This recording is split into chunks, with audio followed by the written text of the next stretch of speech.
আমরা বড় ব্যথিত, মায়েরা আপনাদের কাছে লজ্জিত।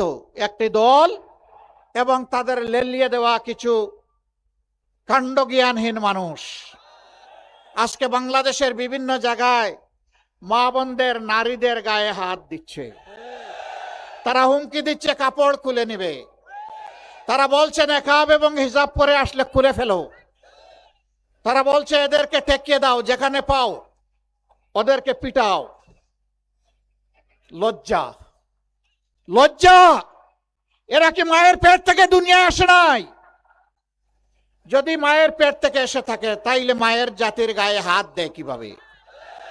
এই ধরনের বেপরোয়া বেহায়া কথা বলে কিভাবে? মায়েরা বর পাবেন না, বয় আপনারা পান না আমি জানি, তারপরে আপনাদের সন্তান হিসেবে আমাদের দায়িত্ব আপনাদেরকে শক্তি সাহস যোগানো।